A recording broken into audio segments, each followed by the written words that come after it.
Okay, so I'm sitting here getting loaded out, and I wanted to discuss something that kind of has been bothering me for the last 8 years. And listen, I'm not a doctor, I'm not a nutritionist. I'm just a 54-year-old guy who used to be 320, 330 pounds.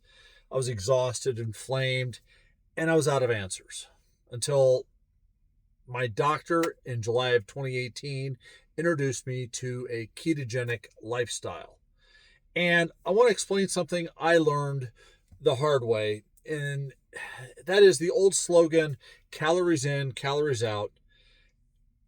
It didn't explain why I finally lost weight on a ketogenic diet, even though I was eating more calorie dense foods. Okay.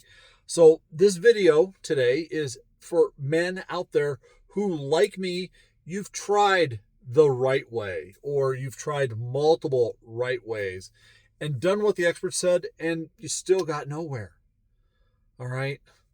Let's go ahead and dive into a little bit of my history, and I'm going to explain to you what I'm talking about. Okay, so my first attempt, well, my multiple attempts before keto, I gave many of the mainstream approaches a shot. Okay, I purchased meals that counted calories for me.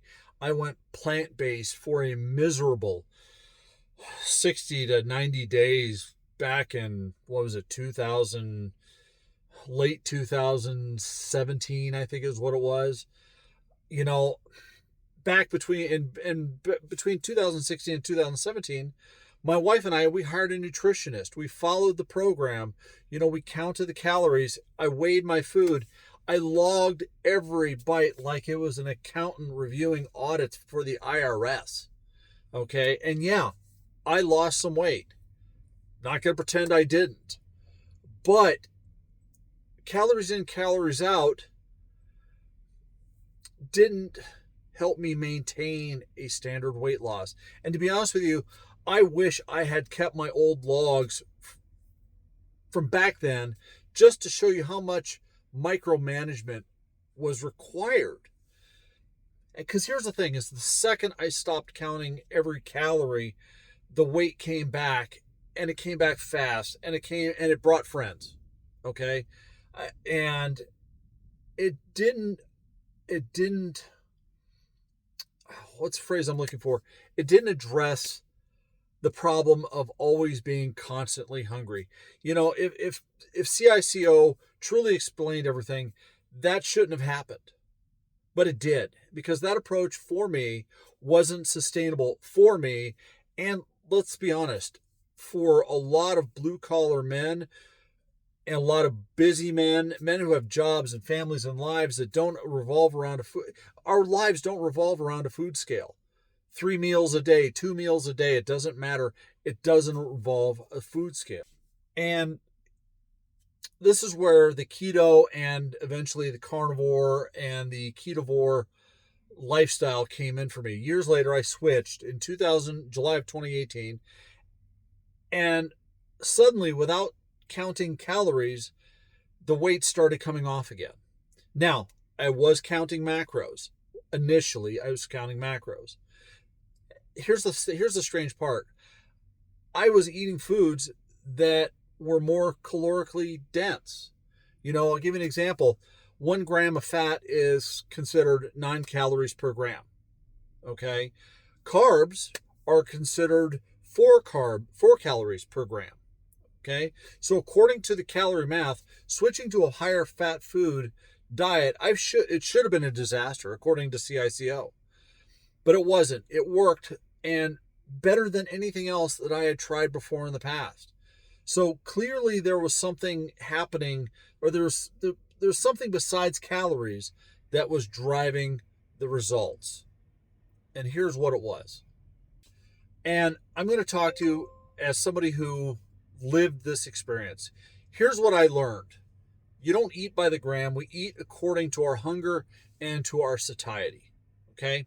For me, high carb diets spiked my insulin. It dropped my blood sugar. Then it would make you hungry again. And then that was my life for years, especially after my son passed.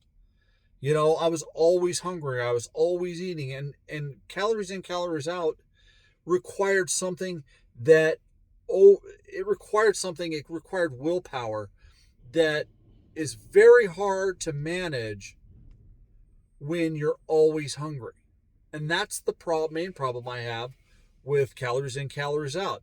So that's when I switched to keto, right? July 2018, my doctor, hey, congratulations, you're morbidly obese, hypertensive, and pre-diabetic.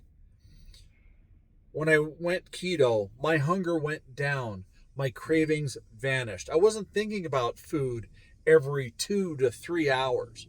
I wasn't requiring something in my mouth to eat because, oh my God, I'm hungry again. Even though fat has more calories in it, it does something that carbs don't. It keeps you full longer. It keeps your insulin low, and it allows your body, once it switches over, becomes what's called fat adapted, it allows your body to burn stored fat again. Okay, that is what our bodies evolved or were created to do. Okay, insulin is known as the fat storing hormone. And by controlling the insulin, I was able to switch my body metabolically to start burning fat versus burning glucose and carbs. And by the way, your body's still burning glucose, but it has a mechanism for it that allows it to create all the glucose that you need, and that's called gluconeogenesis. So here's the thing: your metabolism, it's not a calculator. It's a hormonal traffic system with red lights and stop signs and yellow lights and green lights. Okay, and that is how your body should be working. At least it was for me. And here's the thing: I've heard the same thing from men over and over, and guys who are just like me. Here in the ketogenic space, in our, I'm not hungry anymore. I stopped snacking. My energy is evened out. Oh my God, I can't tell you. When your energy level maintains at a certain level for hours upon hours after you've had a ketogenic meal and you're fat adapted, it's amazing. I don't feel out of control anymore. I can walk by in my way through a convenience store. If I'm going to go grab a bottle of sparkling water because I'm here on the truck, right? And I forgot my water bottle this morning, so I'll stop by, let's say a 7-Eleven. I'll walk in there, grab a bottle of carbonated water, and I can walk by the snack aisle without feeling hungry. It's amazing. Keto didn't make me disciplined. It made me stable. It kept me satiated. And that is the key. All right, so let's talk about what happens on the metabolic shift, okay? When carbs drop low enough, your body shifts gears. It tries to burn fat and ketones instead of glucose, right? So here's what happened to me personally. My hunger dialed all the way down. My energy stopped swinging like a wrecking ball in the afternoon, especially the afternoon, sitting right around, between 1 and 3 o'clock in the afternoon. I mean, I would just get hungry. That stopped. My mental clarity, no more brain fog. And to be honest with you, you don't realize how much brain fog you have eating a standard American diet. Okay, when your brain is now running on ketones, I mean, your mind, if you're not used to it, it feels like you're running at 100 miles an hour. And then you learn to adapt to it. And it was great. And more importantly, I wasn't forcing myself, right? I was eating when I was actually hungry. And that is such a huge difference. If that leads to a natural reduction in calories, sure. But the key word here is natural, right? Nothing was tracked. I stopped tracking macros when I learned where my body felt the best. Probably about 2021, right in the midst of COVID. So I tracked regularly for 2-3 years, macros only. And I found out where my body felt the best. So CICO, calories in, calories out, it describes the end result, but it doesn't explain the machinery behind it. And that's where my problem is. Well, that's one of many problems I have with CICO. Okay, and here, respectfully, I can already hear the critics, you know, typing, typing their little responses here.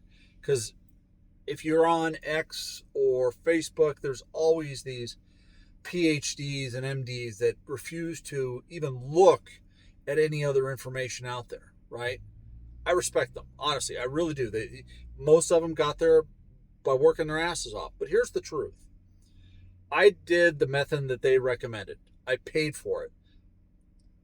Thousands of dollars. I practiced it. I lived it. And it didn't get me the lasting results. Okay? Keto, the ketogenic, the ketovore, the carnivore lifestyle did. Not because I magically ate less, but because my appetite, my hormones, my metabolism finally aligned. And that is huge. If a man's real world experience contradicts a model, maybe the model is incomplete.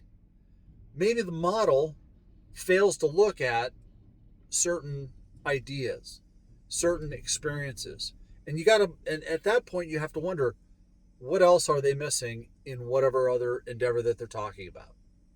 Okay, so fat is calorically dense.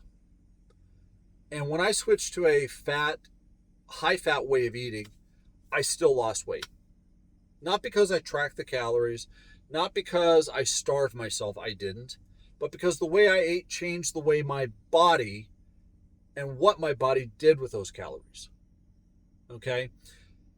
CICO might explain the physics, but it doesn't explain human metabolism in the real world. It doesn't. Everybody is not the same. Not everybody has the same willpower. Not everybody has, and I know I work at a gym that with a lot of gym bros and strong men and strong women, and they will die on the hill that says CICO is the way to do this. Good for them. It's worked for them. It didn't work for me. So, I mean, if you're a guy who's out there trying to get stronger, healthier, and more stable, and you've failed with calorie counting, it's not your fault. You're not the broken one. You just need a different metabolic tool belt, right? So if this resonates with you, stick around on the channel, subscribe, hit like, share this video with somebody who maybe disagrees with this. I'd love to hear their explanation. Okay, my goal here on this channel is to help men like me, like you, build strength, metabolic health, and confidence again. No pretension, no gurus, just real world experience that actually works. I like to say there's no downside to someone who is physically strong, metabolically healthy, and spiritually fortified. And I truly do mean that. Okay? Put it down in the put your experiences down in the comments down below. I want to hear what's worked for you and what hasn't worked for you. Let me know down in the comments. Thank you very much, guys. Have a great day.